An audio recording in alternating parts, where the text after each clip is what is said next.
السلام علیکم ورحمۃ اللہ وبرکاتہ۔ عبداللہ بن عمر رضی اللہ تعالیٰ عنہ بیان کرتے ہیں کہ رسول اللہ صلی اللہ علیہ وآلہ وسلم نے ارشاد فرمایا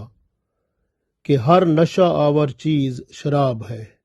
اور ہر نشہ آور شے حرام ہے،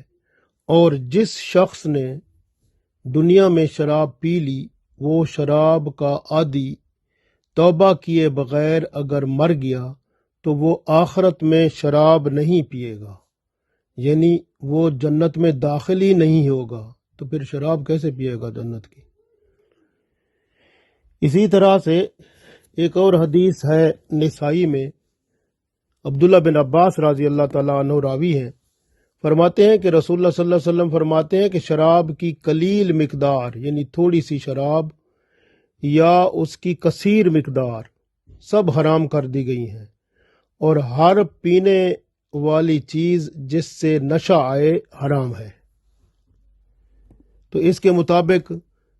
سگریٹ نشہ کرتی ہے، وہ بھی حرام ہے، چائے بھی نشہ کرتی ہے، حرام ہے، پھر کافی بھی نشہ کرتی ہے، حرام ہے، پھر تو سب چیزیں حرام بنتی ہیں، کیونکہ سب میں نشہ تو ہے نا۔ تو نشہ جس میں آتا ہے وہ حرام بن جاتی ہے۔ یہ نسائی شریف میں حدیث ہے، عبداللہ بن عباس رضی اللہ تعالیٰ عنہ اس کی راوی ہے۔ آپ دیکھیں کہ عروہ رضی اللہ تعالیٰ عنہ بیمار ہو گئے، ڈاکٹروں نے کہا کہ پاؤں کاٹنا پڑے گا، اب پاؤں کاٹتے ہوئے آپ کو تو درد ہوگا،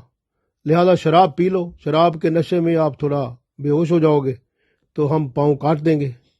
انہوں نے کہا ایسا ہم نہیں کر سکتے، کیونکہ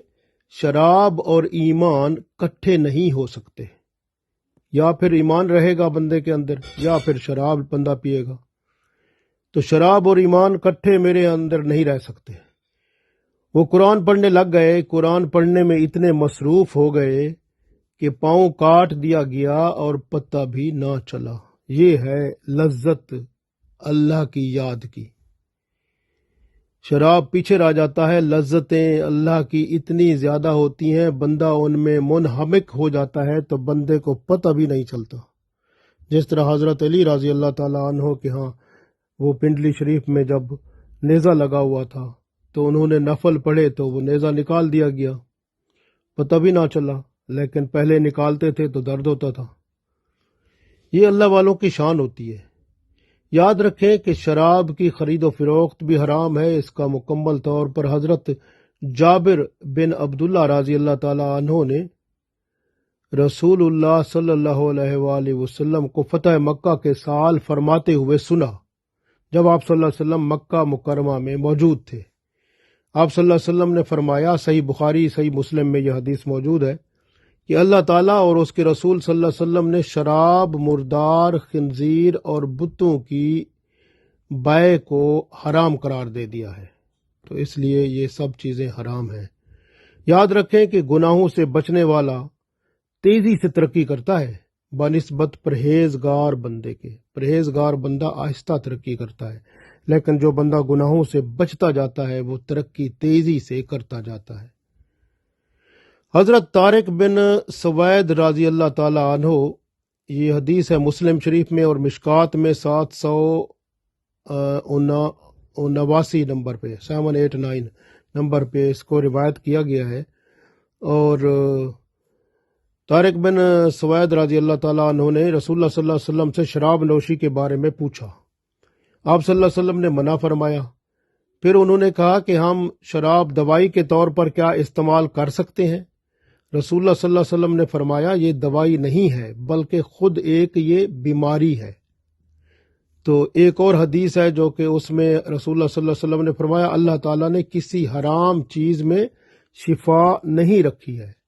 تو لہٰذا یہ جو سمجھتے ہیں لوگ کہ شراب میں شفا ہے، اگر دوائی میں شراب ہے تو کوئی فرق نہیں ہے، لیکن شفا نہیں ہے دوائی میں۔ یاد رکھیں ایسی دوائی جس میں حرام ہوتا ہے وہ شفا کا باعث نہیں ہوتی، شفا تو من جانب اللہ ہی ہوتی ہے۔ حضرت عبداللہ بن عمر رضی اللہ تعالیٰ عنہ جو پہلی بار فرماتے ہیں کہ یہ حدیث ترمذی میں ہے، نسائی میں ہے، ابن ماجہ میں ہے، فرماتے ہیں کہ رسول اللہ صلی اللہ علیہ وسلم نے ارشاد فرمایا، جو پہلی بار شراب پیتا ہے 40 دن تک اللہ تعالیٰ اس کی نماز قبول نہیں کرتا،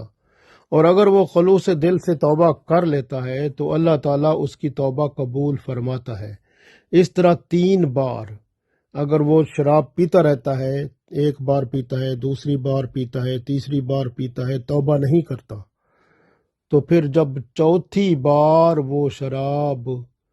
پیے گا تو اس کی توبہ قبول نہیں ہوتی، چاہے پھر جتنی بار ہی توبہ کرے۔ تو یہ آخرت میں پھر اسے دوزخیوں کی پیپ اور لہو کی نہر سے پلائے گا اللہ تعالیٰ۔ یہ ترمذی شریف میں، نسائی میں، ابن ماجہ میں حدیث موجود ہے۔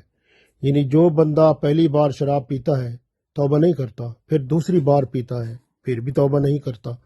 تیسری بار پیتا ہے پھر بھی توبہ نہیں کرتا، چوتھی بار پیتا ہے پھر بھی توبہ نہیں کرتا، جب چوتھی بار پی کر توبہ نہیں کرتا تو اب اس کے بعد اس کی توبہ قبول ہی نہیں ہوتی۔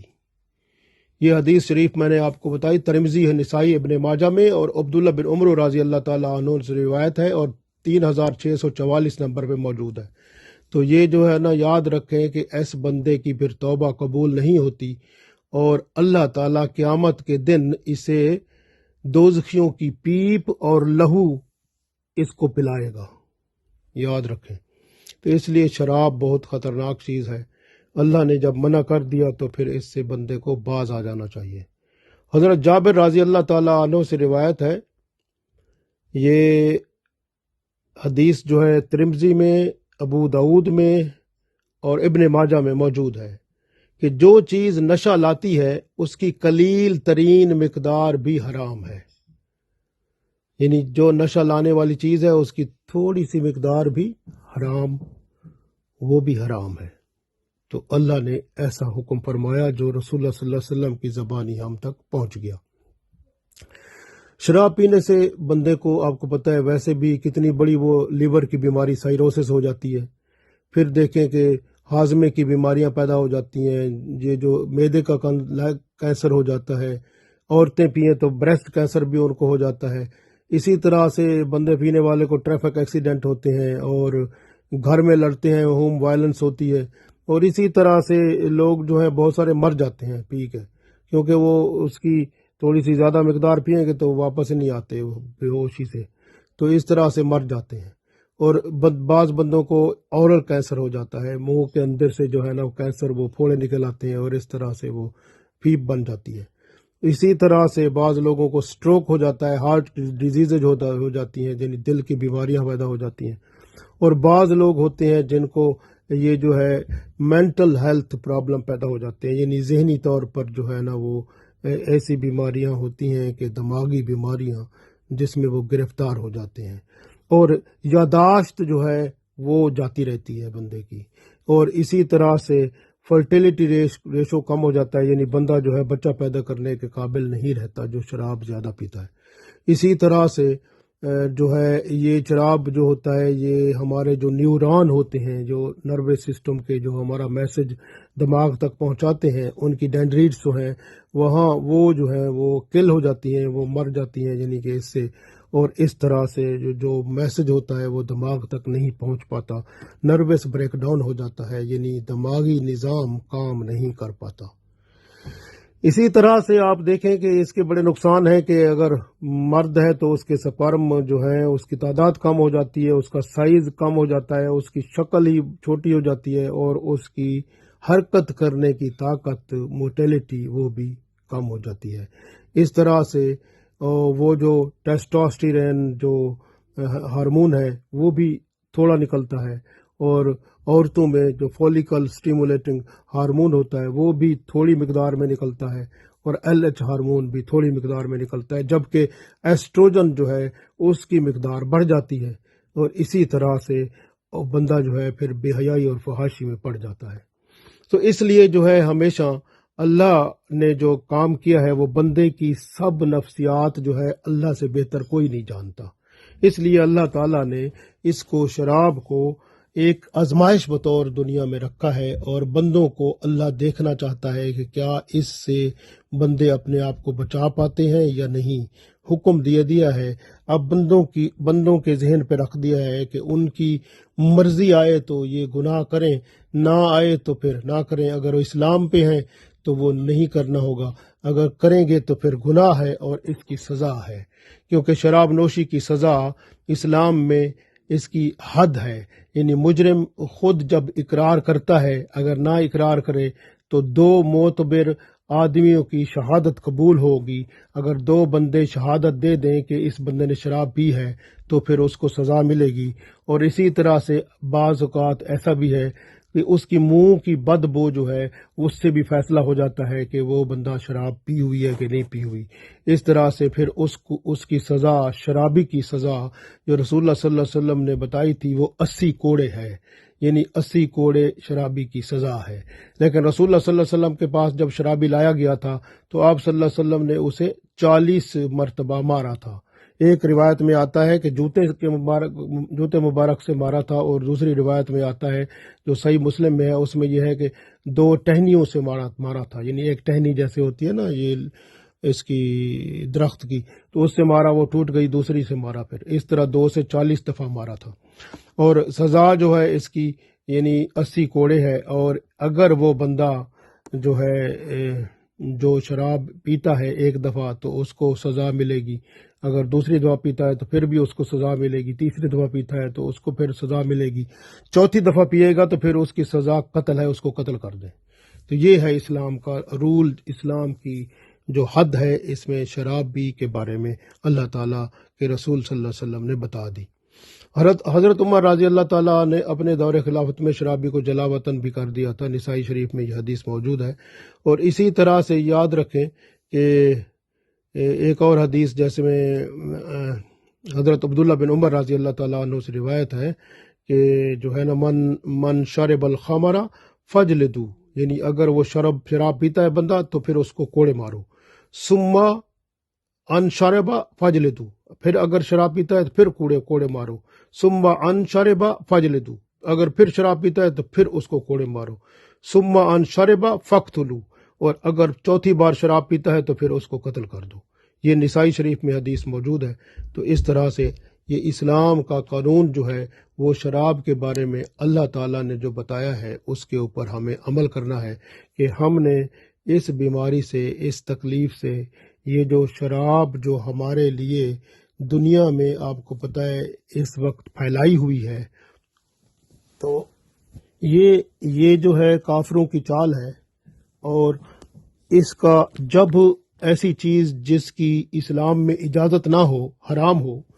اور وہ بندے کے جسم میں جاتی ہے تو پھر ایمان کو باہر پھینکتی ہے، کیونکہ جب حرام چیز بندے میں داخل ہوتی ہے تو ایمان اس کے اندر سے نکل جاتا ہے، کیونکہ 2 چیزیں بندے کے اندر نہیں رہ سکتی، یا ایمان رہے گا یا حرام کوئی چیز رہے گی۔ اس لیے حرام عمل، جیسے رسول اللہ صلی اللہ علیہ وسلم نے فرمایا تھا کہ جب بندہ برا کام کر رہا ہوتا ہے، بے حیائی فحاشی کا، تو ایمان اس میں نہیں ہوتا، تو اسی طرح سے جو حرام چیز بندے کے اندر ہوتی ہے تو ایمان اس کا باہر ہوتا ہے، تو اس لیے ایمان کو یہ باہر کرتی ہے، اس لیے گناہ کا کام ہے۔ اور ایمان کے بغیر اگر خدا نخواستہ بندے کی موت اس وقت واقع ہو جائے تو پھر موت کفر پر ہوتی ہے۔ تو اس لیے اپنے آپ کو بچائیں، دوسروں کو بچائیں، اور سب کو بتائیں کہ جو ہے نا یہ شراب جو ہے اس کے قریب نہ جائیں، حرام ہے، اور اس کا گناہ بہت بڑا ہے، اور اس کی سزا بھی بہت بڑی ہے، اور سب سے بڑی سزا بندے کو خود اس دنیا میں مل جاتی ہے جب اس کا لیور خراب ہوتا ہے، سائروسس بیماری ہو جاتی ہے، وہ کوئی ٹریفک ایکسیڈنٹ ہوتا ہے، مر جاتا ہے، اس میں شراب پی ہوتی ہے، پتہ نہیں اس وقت چلتا، اور مر جاتا ہے تو وہ اس میں ایمان کے بغیر ہی مر گیا۔ اسی طرح اگر بعض لوگوں کو ذہنی جو ہے نا بیماریاں، دماغی بیماریاں پیدا ہو جاتی ہیں، یادداشت بھی نہیں رہتی، بچہ پیدا کرنے کے قابل ہی بندہ نہیں رہتا، اور بہت سارے اس کے وہ جو ہیں سائیڈ ایفیکٹ ہیں جس سے بندہ جو ہے نا وہ ذہنی طور پر اور جسمانی طور پر بیمار رہتا ہے اور تکلیف میں رہتا ہے، اور لیکن وہ چسکا جو لگ جاتا ہے پھر وہ اس کو پورا کرنے کی کوشش کرتا ہے۔ بعض اوقات وہ اپنے پاس اگر کچھ نہ ہو تو ادھار لے کر، اور پھر وہ اس کی حالت مالی طور پر بھی خراب ہو جاتی ہے۔ اس لیے شراب ہمیشہ جو چیز حرام ہے وہ حرام ہے بس، اللہ تعالیٰ سے دعا ہے کہ اللہ تعالیٰ ہمیں سب حرام چیزوں سے بچائے اور ایمان کامل اعمال صالح کے ساتھ قائم و دائم رکھے اور ایمان کامل اعمال صالح کے ساتھ ہی اس دنیا سے اٹھائے، آمین۔